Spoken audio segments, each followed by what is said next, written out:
दिखाऊं तो शायद आप ये वीडियो 30 सेकंड में स्किप कर दोगे, बट ये वीडियो सिर्फ मॉक स्कोर का नहीं है, उन मिस्टेक्स का है जो एग्जामिनेशन हॉल में रिजेक्शन और सिलेक्शन के बीच का डिफरेंस बन जाती है। तो आइए देखते हैं मैंने क्या क्या गलतियां की और मैं उसे कैसे इम्प्रूव करूंगी। आज मैंने दिया IBPS PO full length mock test number 11 और मेरे आए 45.84 मार्क्स आउट ऑफ 100, जिसमें नेगेटिव मार्क है 1.9925। और मैंने कितने क्वेश्चन अटेम्प्ट किए थे? मैंने 54 क्वेश्चन अटेम्प्ट किए थे, जिसमें से मैंने सिर्फ एक टास्क कंप्लीट किया। मैंने रीजनिंग में 25 क्वेश्चन का टास्क मेरा था तो मैंने वो कंप्लीट किया, जिसमें से एक गलत हो गया। इंग्लिश में मैंने किया था बहुत ही कम, मैंने इंग्लिश में किया था 21 क्वेश्चन, और मैथ्स में तो उससे भी बुरा हाल है एज यूजुअल। मैथ्स में मैंने सिर्फ 8 क्वेश्चन अटेम्प्ट किए थे और मेरे मार्क्स आए हैं, इंग्लिश में एक गलत हो गया, सॉरी रीजनिंग में गलत हो गया था तो 26.60 मार्क्स है। इंग्लिश में 13.50, 1.5 मार्क्स का नेगेटिव मार्किंग है। इंग्लिश में आज मेरा बहुत ज़्यादा गलत हुआ है, मतलब यूजुअली मेरा इंग्लिश में 3 या 4 ही मैक्सिमम गलत होता है, बट आज बहुत ही ज़्यादा क्वेश्चंस मैंने गलत किए हैं। और मैथ्स में भी एक क्वेश्चन गलत हुआ है मैंने, और मेरा मार्क्स आया है 5.74। रीजनिंग में मैंने आज एक काम बहुत अच्छा किया कि मैंने स्टार्टिंग के क्वेश्चन को नहीं उठाया। मुझे क्वेश्चन देखते ही थोड़ा सा लंबा लगा तो मैं इस क्वेश्चन को स्किप कर दी। ऐसा नहीं है इस क्वेश्चन को स्किप करने के बाद मैंने इसको एनालाइज नहीं किया, मैं ऐसे एनालाइज करती हूँ एवरेज टाइम कितना लगता है, मतलब एवरेज टाइम कितना था, स्टूडेंट से कितने टाइम में सॉल्व किया, कितना लगना चाहिए था, और फिर मैं देखती हूँ टाइमर सेट करके कि मैंने इस क्वेश्चन को कितने देर में सॉल्व किया। मैं ऐसे मॉक एनालाइज करती हूँ, मतलब अब मैं टाइमर के साथ पजल एनालाइज करती हूँ। और मुझे इसमें बहुत टाइम लगा था, आई थिंक मुझे इसमें 5 मिनट लगा था इस पजल को सॉल्व करने के लिए। तो बहुत अच्छा किया था मैंने कि इसको मॉक में मैंने छोड़ दिया था।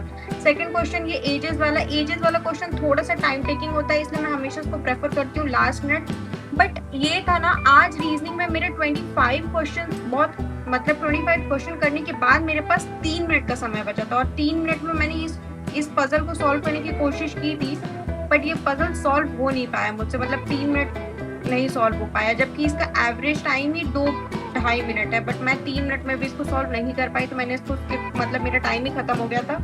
अगर मेरी स्पीड सही रहे मतलब अकॉर्डिंगली, तो फिर मैं शायद ये क्वेश्चन भी कर लेती।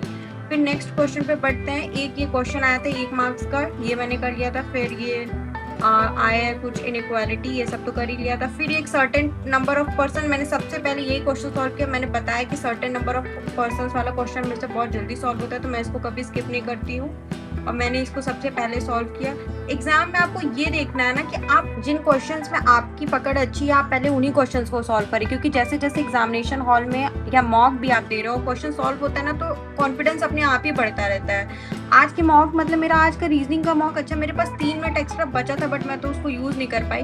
एक क्वेश्चन मेरा ये बैकवर्ड फॉरवर्ड वाला गलत हो गया है भाई, इसमें बहुत ध्यान देके करना पड़ता है, इसमें 1-2 का मिस्टेक मतलब पूरा ही गलत हो जाता है। फिर इसमें कोडिंग रिकॉर्डिंग आया था, मैंने वो किया। एक फ्लैट वाला पजल था, लकीली आज मैंने फ्लैट वाला पजल उठाया और भाई वो सॉल्व भी हो गया, मतलब एक बार में ही सॉल्व हो गया, बहुत जल्दी सॉल्व हो गया था मुझसे फ्लैट वाला पजल।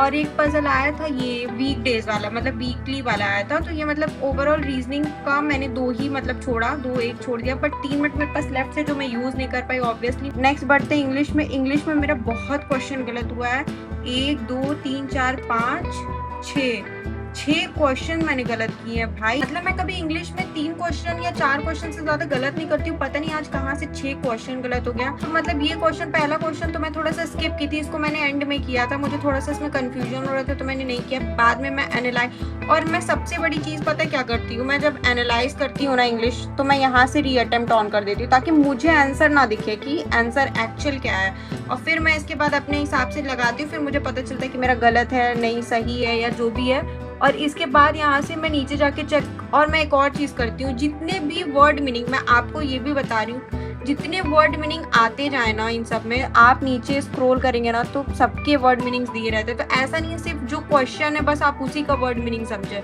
सारे वर्ड मीनिंग्स याद कर लो भाई, मतलब ऐसा ऐसे इकट्ठा होता रहेगा आपका, ज़्यादा वर्ड मीनिंग्स आप याद करो। मैं यही करती हूँ, मैं जितने भी क्वेश्चन लगाती हूँ ना, उस क्वेश्चन में मैं मेक श्योर करती हूँ कि सारे वर्ड मीनिंग्स मेरे को याद हो जाए।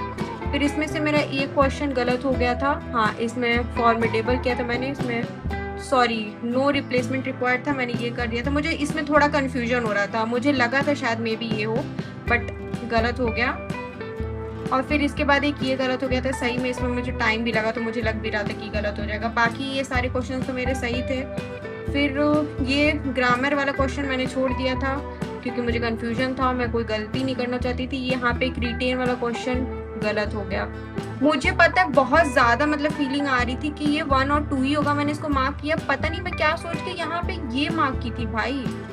और फिर एक क्वेश्चन यहाँ पे गलत हो गया, एरर वाला क्वेश्चन कभी कभी मुझसे गलती हो जाती है। आरसी मैंने आज सॉल्व की भाई, आरसी थोड़ा सा मतलब आरसी बहुत आसान था, क्वेश्चंस उसके बहुत ज़्यादा मतलब डिफिकल्ट थे, तो ये मेरा आरसी गलत हुआ। और मैंने इसमें आरसी पूरा अटेम्प्ट भी नहीं किया, कुछ क्वेश्चंस भी मैंने छोड़े हैं। सिनोनिम पूछा है, मैं गलती से सिनोनिम कर देख डिसरप्ट है, इसका सिनोनिम था, मैंने एंटोनिम कर दिया गलती से।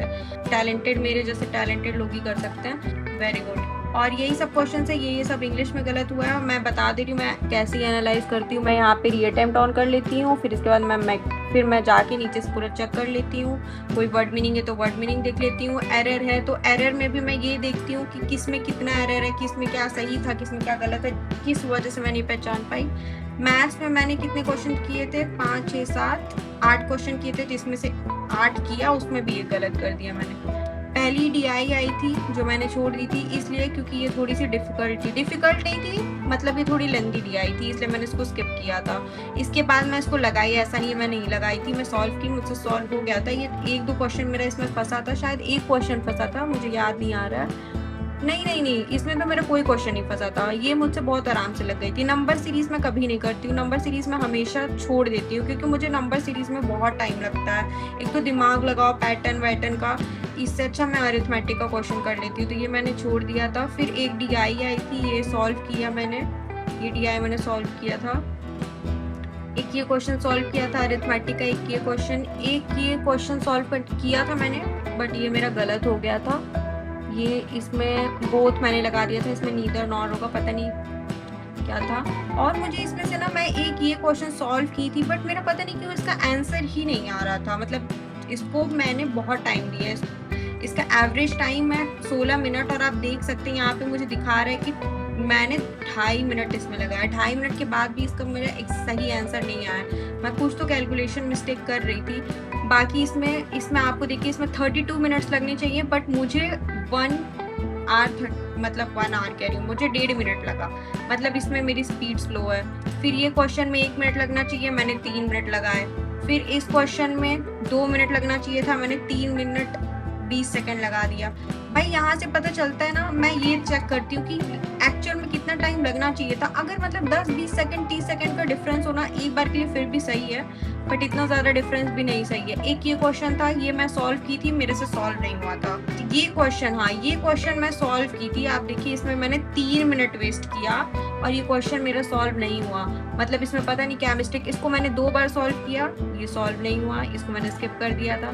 फिर ये सारे क्वेश्चंस मैं स्किप करते गई। बाकी इधर नीचे के एक क्वेश्चंस को मैं इस क्वेश्चन को भी मैं सॉल्व करने की कोशिश की थी, बट ये मुझसे सॉल्व नहीं हुआ, मतलब मुझे समझ नहीं आया जल्दी में, और मैं बहुत पैनिक करने लग जाती हूँ जब टाइम खत्म होता है, तो मुझे और क्वेश्चन नहीं समझ में आता, आधा ज़्यादा क्वेश्चन भी नहीं कर पाती हूँ। तो फिर ये ऐसे मैंने मैथ्स का इतना घटिया परफॉर्म किया। मैथ्स में मेरा इम्प्रूवमेंट नहीं हो रहा, मैं सच बताऊँ मैं बहुत ज़्यादा परेशान हो चुकी हूँ, मुझे बहुत डर लग रहा है कि मेरे एग्ज़ाम में क्या होगा मैथ्स में। लेट्स सी 85% मेरी एक्यूरेसी है, एटलीस्ट 95 to 97% एक्यूरेसी होनी चाहिए। बाकी ये ऐसी मेरी स्ट्रैटेजी है, मतलब मैं यही करती हूँ, मॉक ऐसे ही एनालाइज करती हूँ टाइमर के साथ कि एवरेज टाइम कितना लगना चाहिए, मैं कितना टाइम लगाती हूँ, इसके थ्रू मैं मॉक एनालाइज करती हूँ। हर मॉक का पर्पस हाई स्कोर लाना नहीं होता है, कुछ लो स्कोर भी आपको उतना कुछ सिखा देते हैं जितना 10 अच्छे मॉक्स भी नहीं सिखा पाते हैं। तो ये रहा मेरा आज के मॉक का स्कोर और मेरा एनालिसिस। कमेंट में ज़रूर बताना कि आपके आज के मॉक में कितना स्कोर आया।